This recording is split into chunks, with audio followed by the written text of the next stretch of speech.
పుట్టినప్పుడు నక్షత్రాన్ని, మరణిస్తే తిథిని ఎందుకు పరిగణనలోకి తీసుకుంటారు?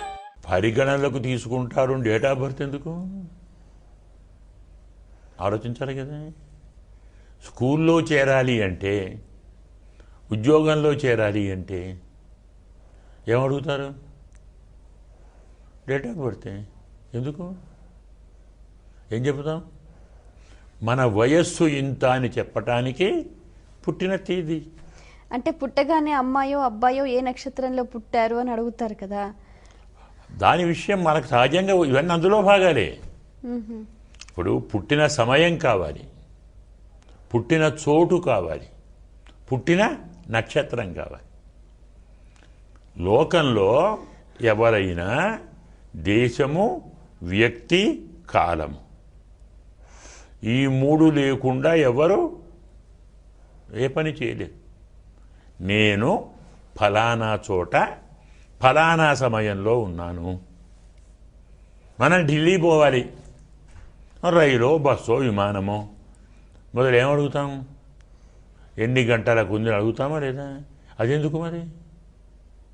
పోవాలి కదా. మన ప్రయాణానికి బస్సు టైం కావాలి, రైలు టైం కావాలి, ఫ్లైట్ టైం కావాలి. ఆ ట్రైన్ ఎక్కితేనే అక్కడికి పోగలం, ఆ సమయంలో చేరితేనే అక్కడికి పోగలం. బ్రతుకు కూడా ఒక ట్రైనే కదా, బ్రతుకు ప్రయాణం కదా. జీవనమే ప్రయాణం, అవునా? అయినప్పుడు ఈ జీవన ప్రయాణం ఎలా సాగుతుందో చెప్పేది నక్షత్రం, పుట్టిన సమయం. మనం పుట్టిన సమయం, పుట్టిన నక్షత్రం, మన తల్లిదండ్రులు, వారు ఆచరించే విధానాలు, ఈ నాలుగు వలన మన బ్రతుకు ఎలా సాగుతుందో కొందరికి తెలుస్తుంది. మన వయస్సు ఎంతో అందరికీ తెలుస్తుంది. ఆ తేదీ, ఆ నక్షత్రం, ఆ తిథి, ఆ చోటు మన గుణమేమిటో తెలుస్తుంది. ఎదుటి వ్యక్తిని పరిపూర్ణంగా అవగాహన చేసుకోవాలంటే కావలసింది పుట్టిన తేదీ. ఇక మరణించిన తిథి మన జ్ఞాపకం కోసం, పితృస్మరణం కావాలి కదా. మనకెవరు ఈ శరీరాన్ని ఇచ్చారో, ఎవరు జన్మనిచ్చారో, ఎవరు బుద్ధినిచ్చారో. శరీరంతో భాగం కదా బుద్ధి. ఈ బుద్ధిలో కొన్ని ఆ బుద్ధులు ఉంటాయి కదా. తండ్రి చాలు అంటాం, తల్లి చాలు, తండ్రి చాలు, మేనత్త చాలు అంటే ఏమిటి? ఈ రక్తంలో, ఈ బుద్ధిలో ఆ పోకడలు ఉంటాయి కదా. అందువల్ల తల్లి పేరు చెప్పాలి, తండ్రి పేరు చెప్పాలి, పుట్టిన తేదీ చెప్పాలి, పుట్టిన నక్షత్రం చెప్పాలి. ఏదో సన్నాఫ్ అంటున్నారు. సన్నాఫ్ అంటే ఏం రాయాలి? ఒక తండ్రేనా, తల్లి వద్దా? తల్లి పేరు రాయాలి. మన ప్రాచీన పురాణాల్లో ఉంది. సన్నాఫ్ అనేది ఇప్పటి సంప్రదాయం కాదు. చదవండి రామాయణం.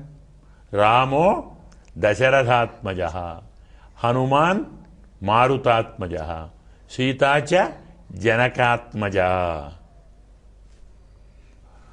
కౌసల్య సుప్రజా రామ. కౌసల్యపుత్రుడా.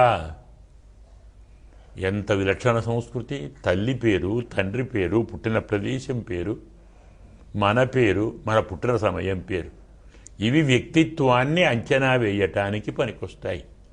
పెద్దలను స్మరించటానికి పనికొస్తాయి. పెద్దలు పుట్టిన సమయాన్ని స్మరించినా మన పాపాలు పోతాయి.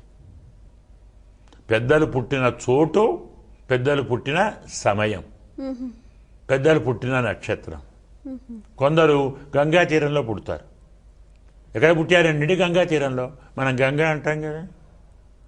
కొందరు కావేరీ తీరంలో, కొందరు అయోధ్యలో, కొందరు ద్వారకలో, కొందరు మధురలో. దీనివల్ల స్థలాన్ని స్మరిస్తాం, తీర్థాన్ని, క్షేత్రాన్ని, కాలాన్ని, నక్షత్రాన్ని, తిథిని, వారాన్ని, అన్ని దైవాత్మకం కదా. ఈ వంకతో పరమాత్మను స్మరించి పవిత్రమయ్యే అవకాశం ఉంటుంది. స్మరణకు, పవిత్రతకు వాటి అవసరం చాలా ఉంది.